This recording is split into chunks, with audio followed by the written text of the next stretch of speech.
Wall Street traders drag themselves into work on another dreary Monday. What starts as a normal day on the trading floor will end as the worst day in American financial history.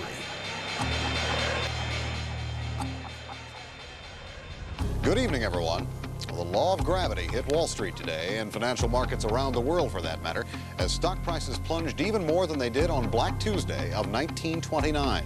The Dow Jones plummets 508 points, totaling a catastrophic 22.6% collapse that erases $500 billion in a single trading day.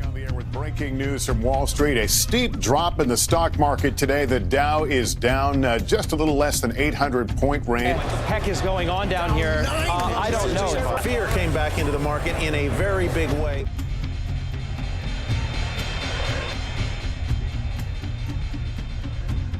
Panic sweeps Wall Street. Fortunes and dreams disintegrate. On the other side of the country, John, too, watches his entire fortune vanish into the void from his home in California, a loss that would total $2 million. But what two can't see at this moment is that this uncontrollable loss will catalyze one of the most remarkable comebacks in technology history. Because by day's end, John too will use his anger from this loss to start a company that would be worth $14 billion within a decade. This is the story of John II, the man who transforms adversity into a global empire.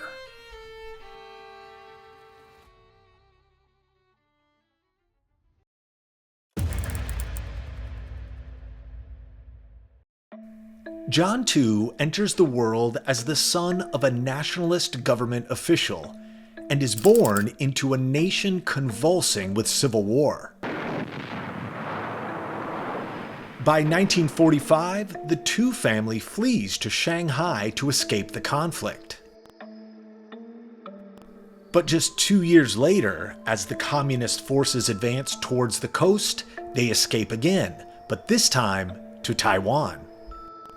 For the young Tu, displacement becomes formative, and home is never permanent. Security is illusory, and the only constant is uncertainty. In Taiwan, Tu is a mediocre student unable to secure admission to the nation's elite universities. This academic rejection, however, plants a seed of determination. If opportunity doesn't exist where he stands, he'll find it elsewhere. To find opportunity, Tu makes a calculated gamble in 1960. He moves to West Germany to study electrical engineering and arrives with only a few sentences of English and no German whatsoever. But after weeks of wandering the streets of Munich, John meets a motorcyclist who leads him to an old priest who used to live in China.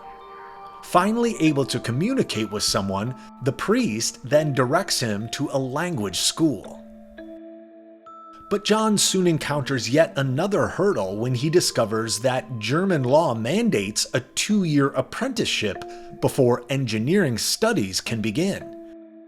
Unthreatened by a challenge, Tu quickly secures work at a shipbuilding factory. What follows are 2 years that forge emotional steel into his character. The German foremen treat him as cheap labor, and colleagues call him Ausländer, meaning foreigner or second-class citizen. When Tu seeks housing, landlords refuse him outright. When he finally secures an apartment, it's the dead of winter and there's no hot water. His landlady places a bucket of water outside his door in the evenings, but it freezes overnight. At this point, John has proven to himself that he thrives in chaos, so he breaks the ice in the mornings to wash his face and moves on with his day. These physically and emotionally damaging years would prove to be invaluable to John Two's resiliency. Years later, when business challenges threatened to overwhelm him, Two returns to these frozen mornings, reminding himself, compared to that time in my life, this is nothing. Two graduates from the Technical University of Darmstadt in 1970 with a degree in electrical engineering. The odyssey from Chongqing to Darmstadt has taken nearly 3 decades, but now another transformation awaits. After graduation, Two moves to Arizona and opens a gift shop in Scottsdale as a way to make quick cash. He imports cheap goods from China to turn a profit, but soon realizes there's greater return potential in real estate development. In 1972, he becomes a United States citizen. The refugee has found a permanent home, but permanence for Two never means complacency.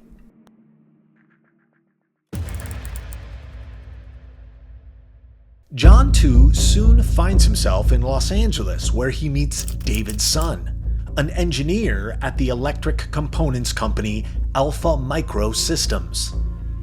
The two bond over basketball and a shared vision of opportunity in the growing computer memory market. Sun and Two recognize a fundamental market inefficiency. They realize that companies like Digital Equipment Corporation charge premium prices for memory modules. But if they can manufacture comparable modules at lower cost, then extraordinary profit margins await. Their insight is shrewd, and the execution is flawless.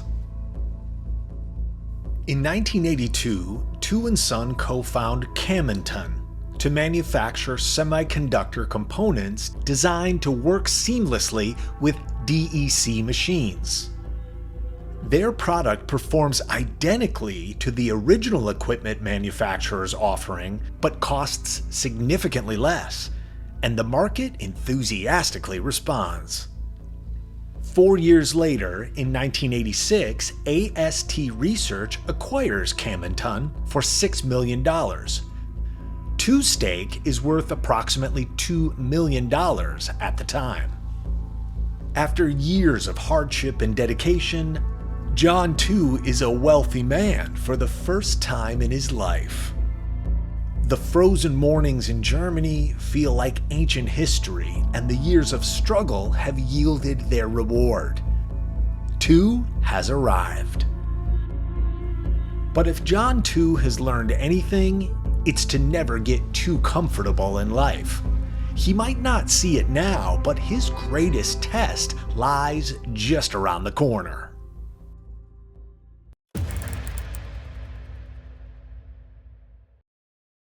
Now that Two has a personal fortune, he does what millions of wealthy Americans do and entrusts his fortune to a professional money manager. What seemed like a no-brainer decision at the time would later prove to be yet another catastrophic hurdle in John Two's relentless pursuit of success. By now, it's 1987, and the American stock market has been on a bull run since August 1982, with the Dow Jones Industrial Average surging from 776 to 2,722. By late summer, stocks trade at historic valuations, and the rally appears unstoppable. But come fall, this Gilded Age feeling would soon reveal itself to be ignorant optimism. Everyone else is watching, and they're seeing these big negative numbers, and their confidence gets affected. What the heck is going on down here? I don't know. All of a sudden here, we started hearing screaming, buy, buy, buy. The morning of Monday, October 19th, 1987 dawns like any ordinary trading day. But within hours, the largest single-day percentage decline in stock market history unfolds. The S&P 500 falls 20.4%, and the Dow Jones plummets 508 points, totaling 22.6% of its value. Saying, oh my God, the Dow is down 800 points. And you could look across the trading floor. You could see all the TVs on the walls with all the volumes down. But I saw on a number of TVs across a number of news outlets, all you could see all day, Dow loses 800 points. Dow loses 800 points. Approximately $500 billion in market capitalization evaporates, and worldwide losses exceed $1.71 trillion. The day would be forever immortalized as Black Monday. John, too, was not immune to the losses. His money manager loses everything, and his entire $2 million fortune is gone. And we lost that day. David, my partner, and I, we lost all our savings, all what our assets, what we own, to the market crash. For most people, this devastation would trigger paralysis. They fall into despair, retreat from life itself. But John, too, is not like most people. He survived the Chinese Civil War only to endure racism and abhorrent living conditions in Germany. John, too, built a business from nothing once before. Starting at zero isn't ideal, but it's not unfamiliar to him. He again reminds himself, compared to that time in my life, this is nothing. Triggered by this familiar feeling of loss, John, too, immediately flips into action. By the end of Black Monday, the day he loses his fortune, John, too, would again join forces with David's son to found their next venture, Kingston Technology, with Son's garage acting as their HQ. But the timing is not coincidental, it's consequential, because the computer industry is facing a severe shortage of surface mount memory chips. The mid-1980s led to an overproduction of 256 kilobit DRAM chips, so manufacturers shifted their factories to producing 1 megabit chips, a strategic miscalculation that creates massive shortages of the smaller capacity chips that are still in high demand. For Tu and Son, they don't see scarcity, they see opportunity. They design a revolutionary single inline memory module, or a SIMM, using older through-hole components that remain readily available. While competitors scramble for scarce surface mount chips, Kingston's innovation bypasses the shortage entirely. But the product doesn't just solve a market problem, it redefines industry standards entirely. While Kingston started in a garage, they wouldn't stay there for long. The company rapidly accelerates into a technology juggernaut. Kingston's modules deliver reliability, compatibility, and availability precisely when the market needs them most. By 1988, they introduce an unprecedented lifetime warranty on its DRAM memory products. The message is confident and clear. Kingston stands behind its work. Revenue explodes from $0 to $140 million in the first year, and by 1995, Kingston's sales exceed $1.3 billion. To celebrate the milestone, Kingston runs full-page advertisements in the Wall Street Journal, the Orange County Register, and the Los Angeles Times, with the headline, "Thanks a Billion," with every single employee's name listed in the ad. The move is almost unheard of by a major global corporation, but this gesture reveals something essential about John Tu's leadership philosophy. Success is never solitary, it's a collective effort.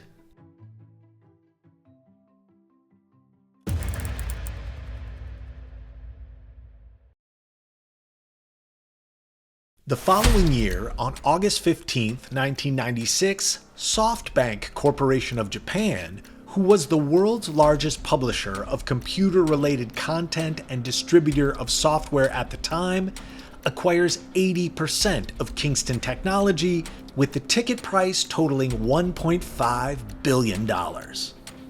For two, this represents almost incomprehensible wealth. 9 years earlier, he lost $2 million and thought his world had ended. Now, his stake in the SoftBank transaction makes him a billionaire. But this unfathomable fortune poses an existential question that would soon reveal Tu's character.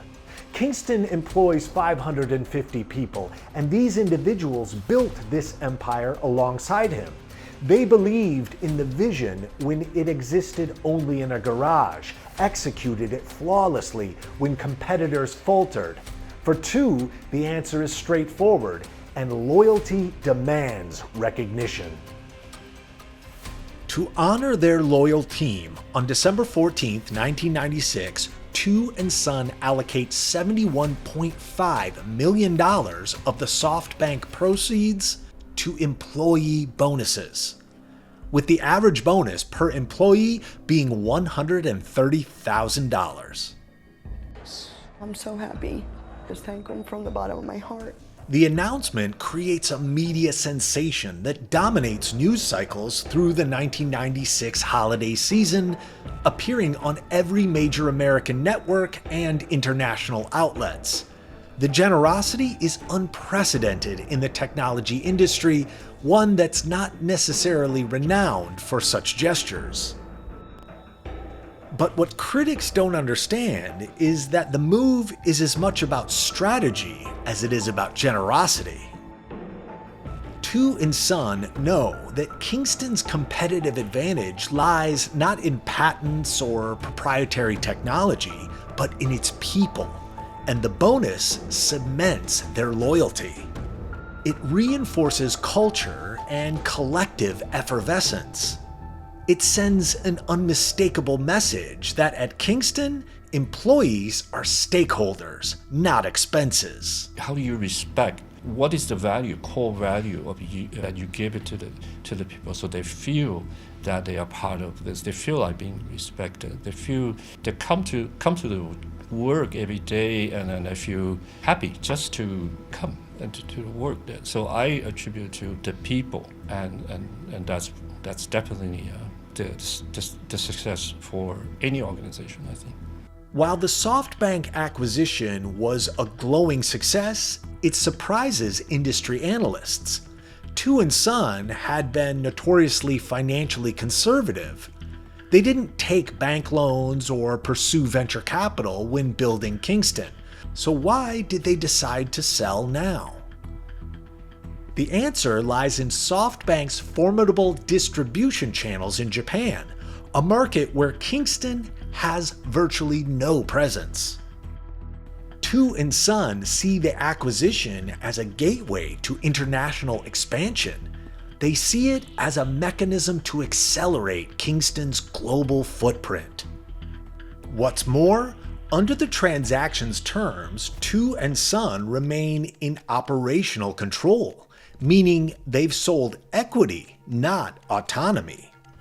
As 1996 comes to an end, Kingston appears unstoppable as global expansion accelerates. The following year, the company opens manufacturing facilities in Taiwan and Dublin, Ireland, and establishes a European headquarters in the United Kingdom.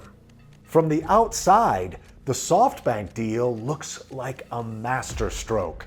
But what analysts, competitors, and even SoftBank can't foresee is that the memory market is about to undergo a dramatic reversal, and John Tu is already calculating his next move.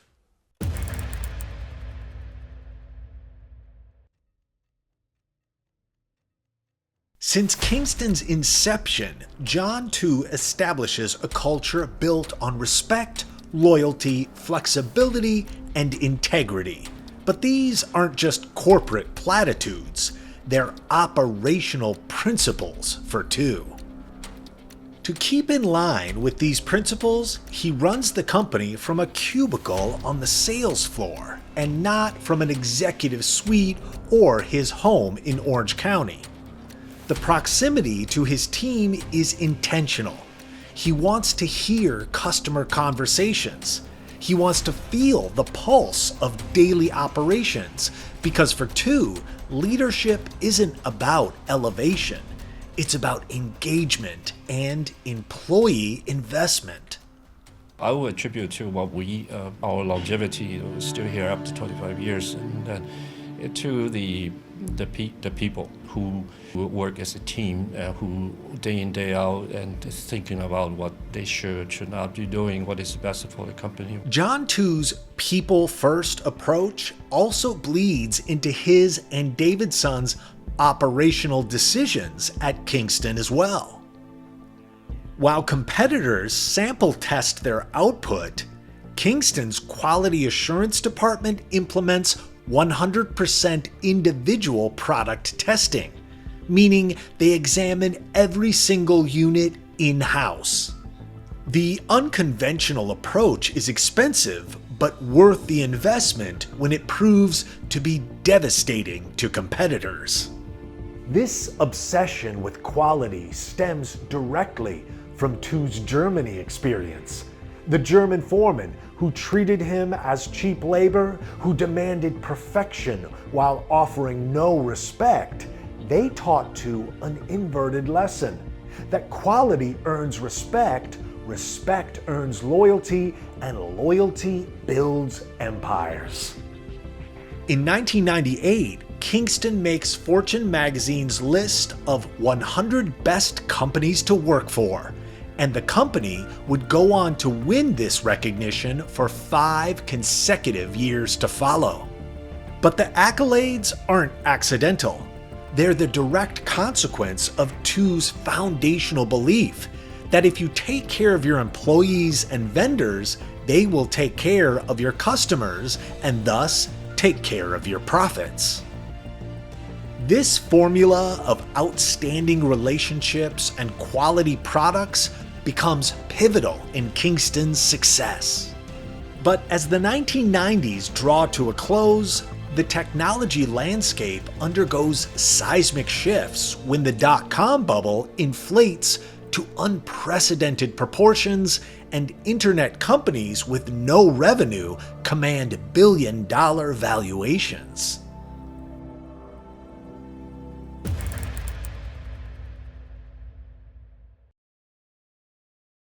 As a response, SoftBank aggressively pivots towards internet investments in Yahoo, Alibaba, and dozens of other digital ventures. And while this is happening, memory prices collapse, and the market that seemed insatiable just years earlier now suffers from massive oversupply with sharply contracting demand. By June 1999, SoftBank transforms itself into a holding company focused exclusively on the internet. But the strategy requires divesting non-internet assets.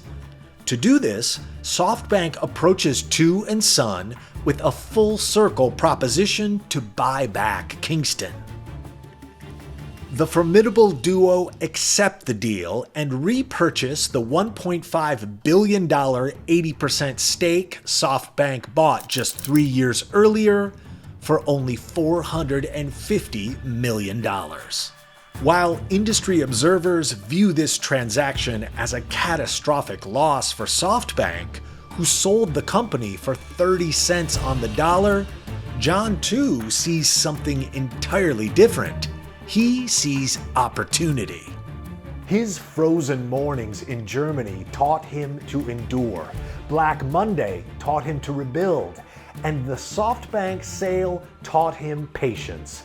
But now, as others flee the memory market, declaring it a dying industry, Two does what he has always done in moments of crisis. He moves forward. By 1999, the memory industry appears decimated, and Samsung, Micron, and other manufacturers dominate chip production, which is the foundational silicon that powers computers worldwide. These giants possess fabrication facilities worth billions of dollars, operate at massive scale, and control supply chains that span continents. But Kingston doesn't compete with them. They never have, because Kingston occupies a distinct niche of independent memory module assembly. While competitors manufacture chips, Kingston purchases those chips and engineers them into modules that deliver reliability and compatibility. This strategic positioning proves formidable, and by 2017, Kingston commands approximately 68% of the third-party worldwide DRAM module market. And it's not that the competition isn't absent, it's just simply becoming irrelevant. What John Tu and David Sun understand about market positioning is fundamental. They understand that you don't win by fighting giants on their terrain. You win by creating terrain where giants cannot follow. Their success is not only in manufacturing chips, but in understanding what customers actually need. While competitors chase volume and price, Tu builds relationships with distributors, OEMs, and the Fortune 1000 companies that depend on memory that works. We are in the technology business, but really what we provide, the best what we're doing to provide what the customers really need. What is the secret of the success? One of them is definitely just always listen to your customer. As the dot-com bubble bursts in 2000 and 2001, it wipes out trillions in market value. I suddenly woke up one morning and I said, bloody hell, what have we done here? This is a nightmare. And I walked into the office and I said, no more investments. None, zero, zip, But finished. Kingston continues its methodical expansion. While the rest of the world sees memory as a dead market, Tu sees the delusion clearly. He sees that the internet revolution doesn't eliminate the need for memory, but instead multiplies it. Every server, every router, every computer driving the digital economy requires memory. More data means more storage, and more users mean more capacity. The trend is, as you said, tablet, PCs, and smartphone, and all that. The core, the components of all that is still storage. It's still storage. So no matter where how the PC, the format changes, the storage will always be needed, and more storage always will be While needed. competitors chase trends, Tu builds infrastructure, and while markets panic, Kingston executes. Recognizing that portable storage will replace floppy disks, Kingston's next move would come in 2001 with the launch of its first USB flash drives. But the following year, Tu identifies an emerging opportunity in gaming. He notices that PC gamers and enthusiasts demand higher performance memory than standard offerings provide. So Kingston launches HyperX, a gaming-focused brand delivering overclocked and high-speed memory modules with youth-friendly aesthetics. And gamers take to the brand like a moth to flame. The HyperX gaming division thrives well into the decade, with professional gamers and streamers enthusiastically adopting the brand. One of the standout products is the Cloud series headsets, which quickly become industry standard and generates a substantial amount of HyperX's revenue. This is the microphone we've all been waiting for. But Kingston built more than a new revenue stream with HyperX. They created an entire ecosystem of quality products that customers can trust. Products that are backed by a reputation earned through rigorous quality assurance. Moving into the latter half of the 2000s, things are continuing to move at formidable speeds for Kingston. In 2005, they opened the world's largest memory module manufacturing facility in Shanghai, and production capacity expands, leading to greater production diversification. By 2006, the company introduces fully encrypted USB drives with hardware-based security, a move that signals the company is anticipating enterprise demand for data protection. But the 2008 financial crisis devastates global markets. It is definitely a very, very difficult time, and it's not going to get better quickly. So in just 6 months, 3 of the 5 biggest independent firms on Wall Street have now disappeared. Lehman Brothers collapses, Bear Stearns disintegrates, and the S&P 500 falls 57% from peak to trough, leading to credit freezes, and companies with debt simply collapse. But John, too, and David's son have already been on the side of loss when it comes to market crashes. They took the lesson they learned from their individual losses on Black Monday and applied them to the foundation of Kingston. If they wanted their company to survive global market swings, they would need Kingston to be debt-free, privately held, and financially independent. Because Kingston has no venture capitalists demanding returns or public shareholders demand explanations, Tu and Son are able to make decisions based on long-term strategy over quarterly earnings, and they make it through the financial crisis virtually unscathed. So basically we're #1 memory manufacturer in the world, independent one. We are privately owned with 2 owners. From its founding in 1987 through today, Kingston navigates multiple technology transitions without losing market position. With their growth on a relentless upward trajectory, Kingston reports record revenue of $6.5 billion in 2011. And just a few years later, HyperX products are used by over 20% of professional gamers worldwide. Product is solid. The build, the comfort, the features and functions, it is phenomenal. What begins as memory modules expands into SSDs, USB drives, headsets, keyboards, and mouse pads. But this transition didn't happen overnight. DRAM modules give way to flash memory. Flash memory evolves into USB drives. USB drives coexist with SSDs, and SSDs eventually become standard across consumer and enterprise markets. Each transition requires retooling, retraining, and reimagining product lines. But Tu and Son's approach remains consistent.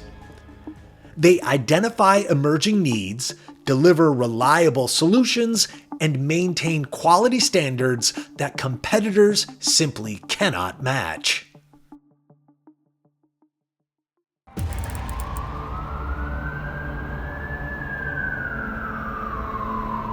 To date, over 450,000 people around the world have died because of coronavirus. By 2020, the global technological landscape would once again be rattled, but this time by the COVID-19 pandemic. And more than 3 million people have died from COVID-19 around the world. And many countries are still facing surges in deaths and cases. Businesses have also felt the impact of dealing with COVID-19 and the effects that it's having not only on the actual business that they run, but also their employees. But for Kingston, memory and storage is their bread and butter.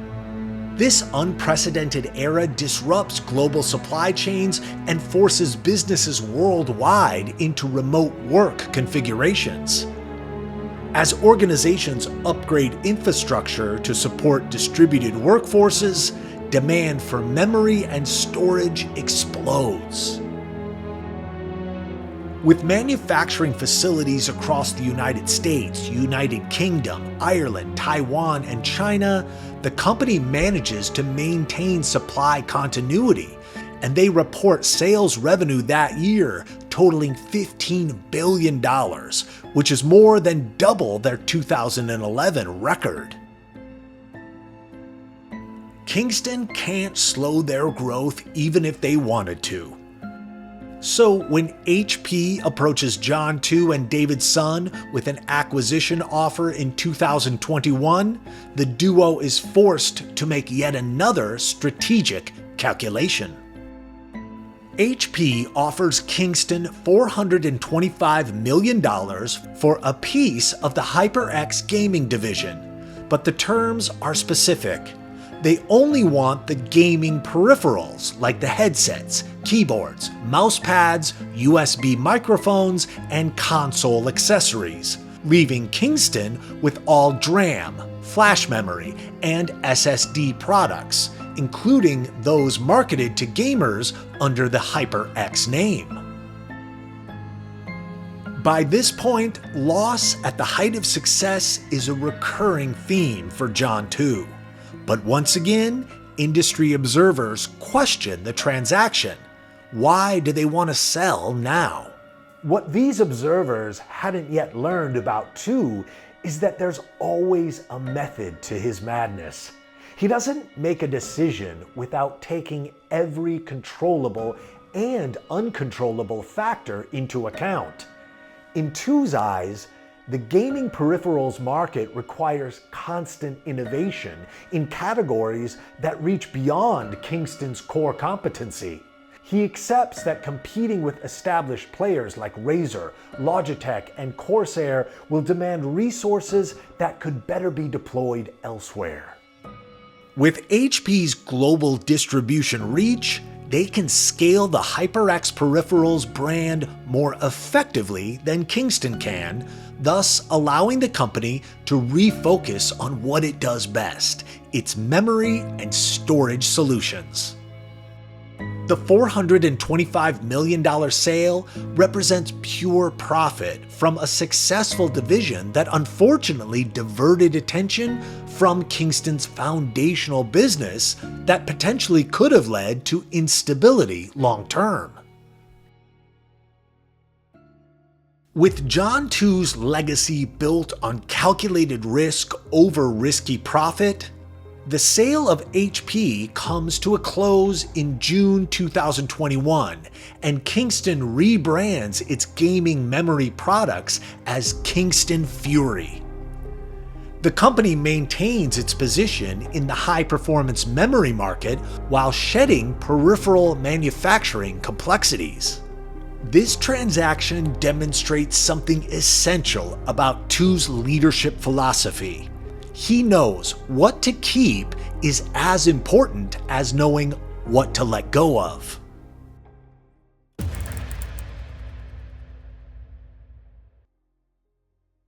In 2024, Kingston Technology generates $14 billion in annual revenue, and Forbes ranks the company number 29 on its list of America's largest private companies. Each now worth approximately $14 billion, II and Sun continue to run the company from Kingston's headquarters in Fountain Valley, California, and John II still works from a cubicle on the sales floor. The company employs more than 3,000 people worldwide and serves customers across 6 continents through an international network of distributors, resellers, retailers, and OEM partners. Kingston supplies memory and storage solutions to the world's largest PC makers and cloud hosting companies. From data centers to smartphones, from enterprise servers to gaming rigs, Kingston products continue to power the global technology infrastructure. But TWO's impact extends beyond business metrics. Through the John and Mary TWO Foundation, he has donated tens of millions to education, arts, disaster relief, and healthcare initiatives.